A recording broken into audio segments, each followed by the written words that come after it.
वर्तमान की दुनिया के दोस्तों नमस्कार, मैं अखिलेश कुमार। अब हम बात करेंगे यूपीएससी सीएससी 2020 के समान अध्ययन प्रश्न पत्र 1 के प्रश्न संख्या 20 की। यह प्रश्न है, भारत में डिजिटल पहल ने किस प्रकार से देश की शिक्षा व्यवस्था के संचालन में योगदान किया है? विस्तृत उत्तर दीजिए। 250 शब्दों के इस प्रश्न की जो मुख्य विशेषता है वो ये है कि आपको डिजिटल पहल के बारे में अपनी समझ को रखना है और उसका शिक्षा व्यवस्था में के संचालन में क्या योगदान किया है अभी तक, उस पर अपनी बात रखनी है। निश्चित रूप से भारत सरकार की जो डिजिटल इंडिया की योजना है यह उसी का हिस्सा है और उसी के परिप्रेक्ष्य में इस प्रश्न को समझने की ज़रूरत है। और इसको और बेहतर तरीके से समझने के लिए महामारी कोविड-19 ने इस परिप्रेक्ष्य को और स्पष्ट रूप से आपके सामने रख दिया है कि डिजिटल पहल जैसी योजनाएं, जैसी व्यवस्थाएं किस तरह से हमारे देश की शिक्षा व्यवस्था के लिए नितांत अनिवार्य हो गई हैं। कोरोना काल के दौरान आपने देखा जिस तरह से स्कूल, कॉलेज, यूनिवर्सिटीज़ बंद थी, सारी शिक्षा व्यवस्था ठप थी। ऐसे में डिजिटल पहल ने या डिजिटल व्यवस्था ने इंटरनेट के जरिए जिस तरह से लोगों के, छात्रों के पठन पाठन का कार्य आसान किया वह काबिले तारीफ़ था। बावजूद इसके कि अभी भी हमारे पूरे देश का डिजिटलकरण नहीं हो पाया है। इसके पीछे तमाम समस्याएं हैं और इन समस्याओं से निपटने में सरकारों का लगातार रुझान रहा है। यह एक अच्छी बात है।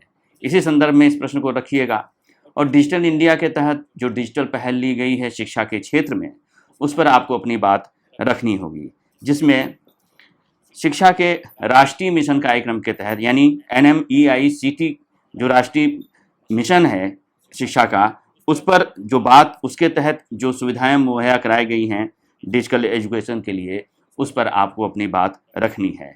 जिसमें स्वयं नाम का एक प्रोग्राम शुरू किया गया है जिसे study webs of active learning for young aspiring minds नाम से, यानी स्वयं नाम से ऑनलाइन प्लेटफॉर्म प्रस्तुत करने की योजना बनी हुई है, जो चल रही है, जिसमें स्कूली जीवन को, स्कूली शिक्षा को ग्रेजुएशन और पोस्ट ग्रेजुएशन की शिक्षा के साथ जोड़ने के लिए एक मंच प्रदान किया गया है।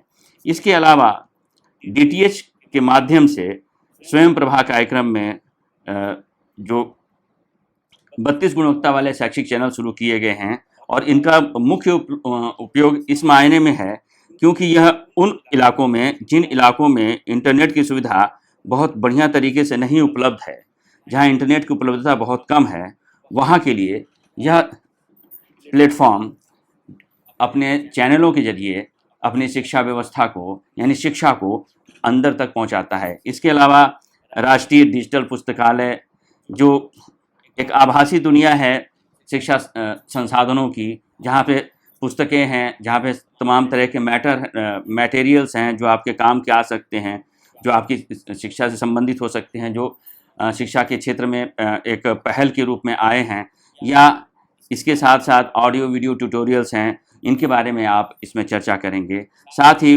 वर्चुअल लैब्स प्रोजेक्ट हैं जहाँ डेटा एकत्र करने से लेके अर्जित ज्ञान, जो ज्ञान वहाँ पे इकट्ठा हो रहा है उसका आकलन करना, उसकी क्वालिटी का आकलन करना संभव हो पाया है।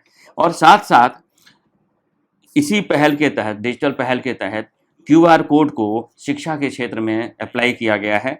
अब इस कोड का इस्तेमाल अपने NCERT की बुक को पढ़ते समय आपने देखा होगा कि हर NCERT की बुक में उसके हर चैप्टर के साथ एक QR कोड दिया गया है। उस QR कोड के जरिए आप उस जगह पे जा सकते हैं और न सिर्फ उस जगह पे आप उसके पेज पे जा सकते हैं, बल्कि आप उसका ऑडियो वीडियो विजुअल भी ले सकते हैं। वहाँ से आप स्टडी भी कर सकते हैं। उसकी हर QR कोड के साथ व्यवस्था की गई है।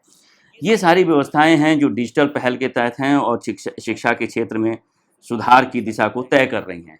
निश्चित रूप से अभी इसमें कई पड़ाव बाकी हैं, बहुत लंबी यात्रा है, लेकिन इस शुरुआत ने, खासकर कोरोना काल ने एक लिटमस टेस्ट किया है कि हमारी जो डिजिटल व्यवस्था या डिजिटल पहल है शिक्षा के क्षेत्र में वो कितनी महत्वपूर्ण है।